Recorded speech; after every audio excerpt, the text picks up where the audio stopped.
The Daily Wire telah memberhentikan 50 hingga 60% karyawannya. Itu saja, ini adalah akhir dari media sayap kanan. Mereka akhirnya mengalami kehancuran karena Ben Shapiro, wajah pro-Israel sayap kanan yang sangat berbahaya bagi Amerika. Dan itu akan benar jika kamu mendengarkan dan benar-benar mempercayai setiap kata yang diucapkan Candace Owens. Karena kejutan-kejutan, dialah yang diduga pertama kali memberitakan kabar ini. Memberitahu seluruh dunia bagaimana sekali lagi Daily Wire sedang jatuh. Bahkan Nick Fuentes juga mengatakan, Candace Owens, kamu benar-benar menghancurkan The Daily Wire. Kamu benar-benar membakar rumah itu saat kamu pergi. Dan teman-teman, kita perlu membicarakan ini karena Candace Owens, pada titik ini, kita semua tahu dia benar-benar pembohong ulung. Tapi mari kita juga bahas apa yang sedang terjadi di Daily Wire, karena tampaknya ini sangat menarik perhatian. Dan siapa yang lebih baik untuk membicarakan hal ini selain Jeremy Boring? Bagi kalian yang tidak tahu siapa dia dulunya adalah salah satu pimpinan Daily Wire. Baru-baru ini dia keluar dan meluncurkan acara barunya, yang benar-benar aku suka. Mari kita tinjau pendapatnya tentang cerita ini sebentar. Tapi yang lebih penting, hari ini kita akan membahas secara mendalam tentang taktik bohong Candace Owens yang habis-habisan, cara dia memanipulasi orang. Dan sebentar, tahu tidak? Sebelum kita menonton video Jeremy Boring, mari kita tinjau cuplikan kecil yang dia unggah ini. Sebagai pengingat, untuk kalian semua yang belum familiar dengan kisah Candace Owens, kalian beruntung. Dia terus menyerang Erika Cook, benar-benar menyasarnya tanpa henti selama beberapa bulan terakhir, menciptakan banyak kekacauan bagi Erika. Dan inilah yang berani dilakukan oleh wanita ini. Tapi sekali lagi, ingat, ini adalah teknik Candace Owens. Ngomong-ngomong, selamat datang di Pushback. Saya Mei Raka, pembawa acara kalian. Pastikan untuk menekan tombol subscribe, tapi yang lebih penting, bantu viralkan video ini, karena itulah cara kita menyebarkan informasi ke lebih banyak orang. Yang perlu kamu lakukan hanyalah tekan tombol hype, dan aku akan sangat menghargainya. Oke, mari kita lihat. Candace. Dan mencoba untuk berjalan sendiri. Dan pada saat yang sama, mereka masih menjalankan permainan ini dengan mencoba membuat media menyerangku dan keluargaku. Jadi ketika aku bilang ini adalah serangan tanpa henti terhadap hidupku, inilah yang aku maksud. Dan aku memang berpikir, sudah saatnya kita membagikan dokumen-dokumen itu agar orang-orang benar-benar bisa membaca dokumen tentang apa yang telah keluargaku alami. Karena aku merasa seharusnya aku membuat serial seperti Surviving the Daily Wire. Orang-orang benar-benar tidak mengerti bagaimana rasanya, dan kami tidak pernah membalas mereka dengan cara kotor. Kami tidak pernah. Semua yang pernah mereka susun hanyalah teori konspirasi di kepala mereka sendiri. Kami tidak pernah bermain kotor, dan kalian tidak mengerti. Kami benar-benar korban. Kami benar-benar kesulitan. Keluarga kami telah mengalami rentetan pelecehan yang begitu parah. Maafkan aku. Menurutmu, apa yang sedang dialami keluarga Charlie Cook sekarang? Atau orang-orang lain yang secara tidak bertanggung jawab kamu asal tuduh lalu sebarkan ke publik seolah-olah mereka adalah pembunuh Charlie Cook? Menurutmu, apa yang sedang dialami Erika atau anak-anaknya? Kamu ingin kami bersimpati? Ya, kamu ingin kami bersimpati. Apa yang sudah kamu lakukan terhadap Daily Wire? Lihat dirimu yang menyerang mereka. Kamu bilang kamu tidak pernah bermain kotor. Kamu sudah bermain dengan cara yang sangat-sangat kotor. Tapi kami tahu itu benar. Jadi, mari kita lihat apa yang dikatakan Jeremy Boring tentang topik ini. Tapi sekali lagi, menurutku kita harus menonton sedikit lagi video Candace sebelumnya. Karena penting untuk memahami konteks dari apa yang dia sebarkan. Telepon mulai berdatangan. Email mulai masuk terkait pemutusan hubungan kerja di Daily Wire, yang katanya dimulai pada hari Kamis dan ternyata berlanjut sampai hari Jumat. Ada indikasi bahwa pemutusan hubungan kerja itu mungkin masih berlanjut sampai hari ini, dan itu benar-benar seperti pembantaian. Jangan biarkan mereka memutarbalikkan fakta. Oke, saya bicara tentang seluruh departemen, orang-orang penting di perusahaan, pengacara di perusahaan, kepala operasional, wakil presiden eksekutif, hampir seluruh departemen pemasaran. Tim produksi sekarang hanya tersisa beberapa orang saja. Tidak ada yang aman, bahkan tim band pun tidak aman. Tandai aman. Oke. Jadi dia di sini mengatakan bahwa ini benar-benar pembantaian. Semua orang dipecat. Dan dia membuatnya terdengar seolah-olah itu karena Daily Wire benar-benar gagal. Mereka tidak punya uang, semuanya berantakan. Itu yang dia isyaratkan. Dan sekali lagi, dia adalah orang yang menurutku, aku hampir yakin, yang pertama kali memberitakan kabar ini. Masalahnya adalah, tidak hanya secara faktual salah, bahwa itu bukan 50-60% dari staf. Tapi juga normal bagi sebuah perusahaan media ketika mereka memecat orang. Ketika landscape media berubah. Itu memang bukan hal yang menyenangkan. Lihat, Apakah kalian ada yang memperhatikan AI? Apakah kalian menyadari perubahan yang sedang terjadi di landscape media secara langsung dan segera di Amerika dengan munculnya podcast, turunnya kepercayaan, dan segala sesuatu yang berubah di sekitar kita? Apakah kalian semua memperhatikannya? Sesuatu yang menarik untuk dicatat adalah, khususnya ketika berbicara tentang Daily Wire. Ada Candace, Tucker, dan Nick Fuentes yang berubah-ubah. Nick Fuentes tiba-tiba menjadi seorang Demokrat. Candace seperti ini. Tapi Daily Wire tetap teguh pada apa yang mereka yakini. Mereka tidak berubah. Jika kamu melihat Daily Wire dan apa yang mereka katakan sebagai prinsip serta keyakinan mereka, setiap komentator di sana tetap konsisten dengan sikap itu. Mereka benar-benar telah membuktikan diri sebagai sumber berita yang sangat bisa dipercaya. Sekarang, apakah Amerika telah berubah? Apakah orang-orang tidak lagi tertarik mendengarkan suara-suara pro-Israel seperti sebelumnya? Bukan berarti semua orang di Daily Wire pro-Israel. Ya, benar sekali. Dan apakah itu sesuatu yang harus mereka hadapi? Sangat. Apakah AI benar-benar mengubah permainan untuk tim pemasaran dan pengacara? Ya, itu sangat berpengaruh. Tapi itu bukan yang sedang dia bicarakan di sini. Dia mencoba membuatnya terdengar seolah-olah kamu tidak mengerti. Semuanya hancur untuk Daily Wire. Ini benar-benar bencana. Akhir mereka sudah tiba. Tapi itulah yang dia lakukan. Dia mengambil sebuah narasi.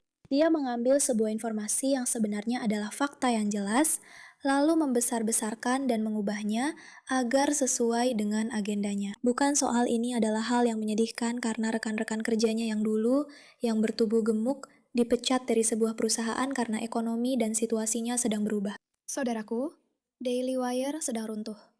Dan sejujurnya, agak menjijikkan melihatnya. Bahkan, seorang direktur di timnya juga dipecat. Itu sangat kejam. Aku sudah menghitung sekitar 54 orang yang kehilangan pekerjaan mereka, dari atas sampai bawah. Dan itu hanya dalam gelombang ini, karena seperti yang kita semua tahu, ini sudah berlangsung cukup lama. Tanda-tandanya sudah terlihat sejak lama. Ini sangat aneh, rahasia umum di dunia media. Jadi begini, Theo Von adalah seorang penganut teori konspirasi dengan IQ rendah. Ya, oke, kita tidak akan membahas sisa videonya, tapi itulah yang dia ungkapkan. Kamu tahu, aku sudah menghitung setidaknya 54 orang. Mari kita lihat apa yang dikatakan Jeremy Boring tentang semua ini. Kalian sudah siap? Ayo kita mulai.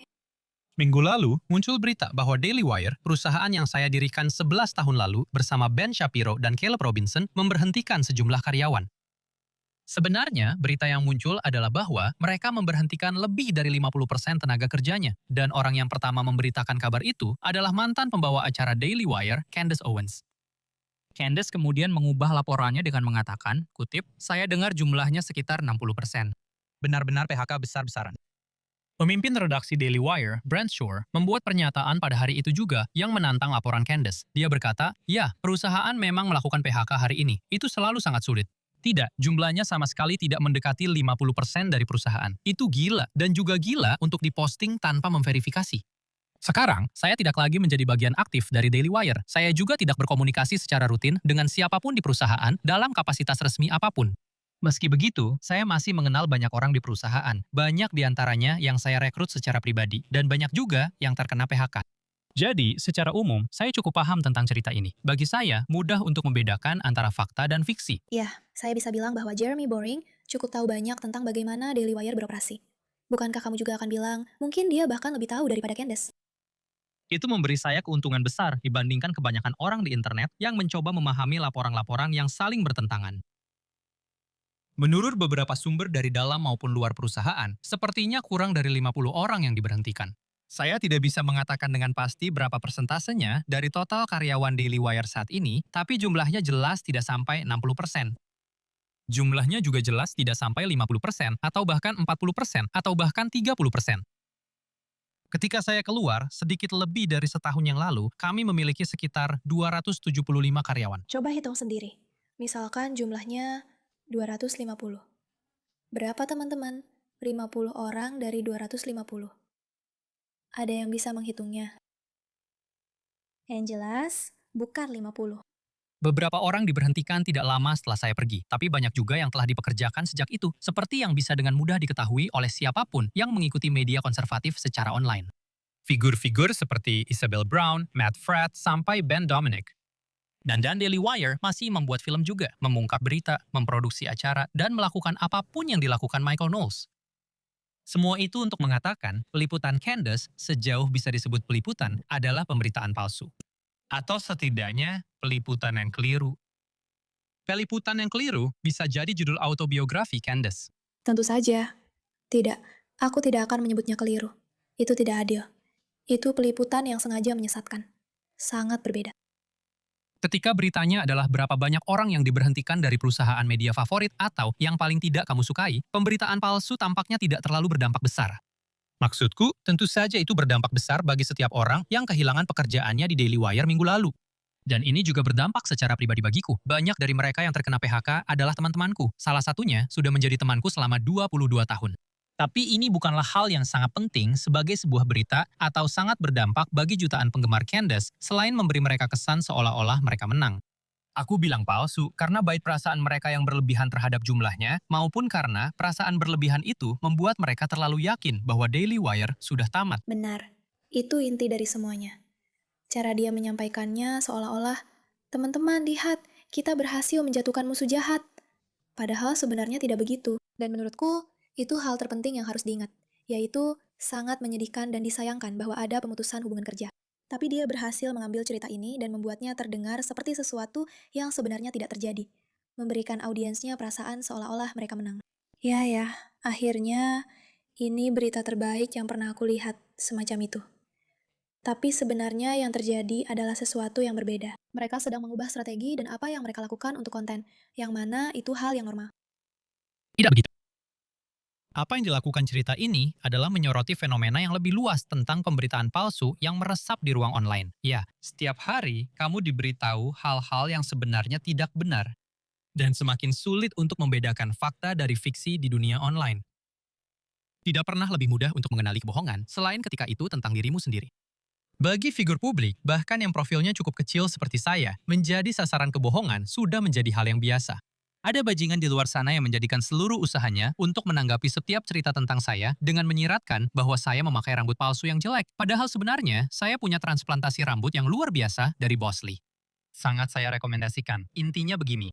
Berbohong di dunia maya, baik untuk iseng maupun untuk mendorong agenda politik tertentu, adalah fenomena yang sangat nyata. Sekarang, mudah untuk mengenali kebohongan ketika klaim yang dibuat itu tentang diri Anda, seseorang yang Anda kenal secara pribadi, atau tentang bidang yang memang Anda kuasai. Mungkin Anda pernah mengalaminya sendiri. Mungkin Anda anggota militer dan sedang menonton film perang. Anda langsung bisa menunjukkan semua kesalahannya. Orang itu tidak memegang senjatanya dengan benar. Perwira itu tidak memakai pita yang benar atau apalah. Atau mungkin Anda membuka sebuah situs web atau aplikasi berita dan menemukan laporan tentang topik lain yang Anda kuasai, atau cerita tentang suatu peristiwa yang Anda ketahui secara langsung, atau tentang seseorang yang Anda kenal secara pribadi.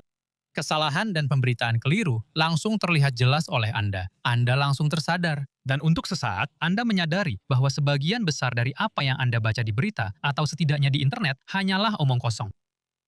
Tapi jika Anda seperti kebanyakan orang, Anda kembali berhenti bersikap skeptis begitu Anda membaca sebuah berita tentang suatu topik yang sama sekali tidak Anda ketahui. Dan inilah yang benar-benar diandalkan oleh Candace.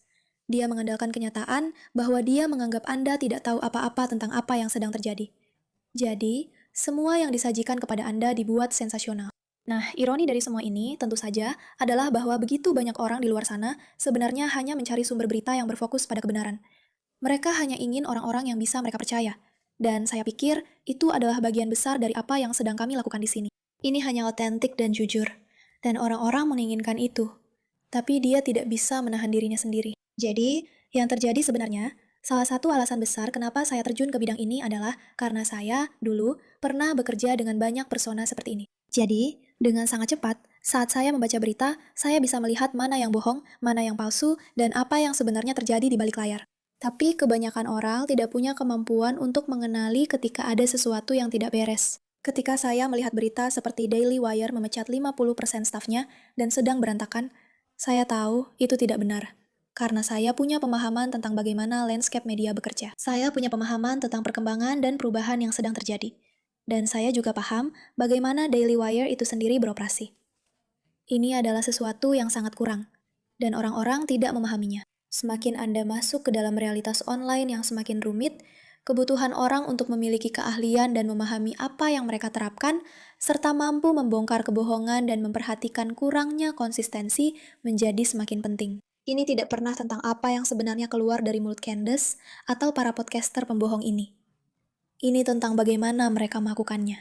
Dan jika Anda bisa mempelajari keterampilan untuk berkata, tunggu sebentar, ini kebohongan, ini kebohongan, ini kebohongan, ini kebohongan. Dia mengklaim bahwa dia mengejar seseorang dan mengatakan betapa buruknya data pribadi keluarganya disebarkan, sementara dia sendiri menyebarkan data pribadi keluarga lain. Itu manipulasi. Dia terus mengklaim ada sesuatu yang sedang terjadi, tapi dia tidak pernah memberikan fakta-faktanya. Tunggu sebentar, mungkin itu tidak bisa dipercaya. Itu adalah keterampilan yang perlu kita asah. Kemampuan untuk berkata, pola apa yang terlihat di sini dibalik apa yang sebenarnya dikatakan. Karena dengan begitu, bahkan jika kamu bukan ahli dalam PHK, atau Daily Wire, atau apa yang sebenarnya terjadi, kamu bisa dengan cepat, mungkin ini bukan berasal dari sumber yang aku percaya. Terima kasih atas perhatianmu terhadap masalah ini.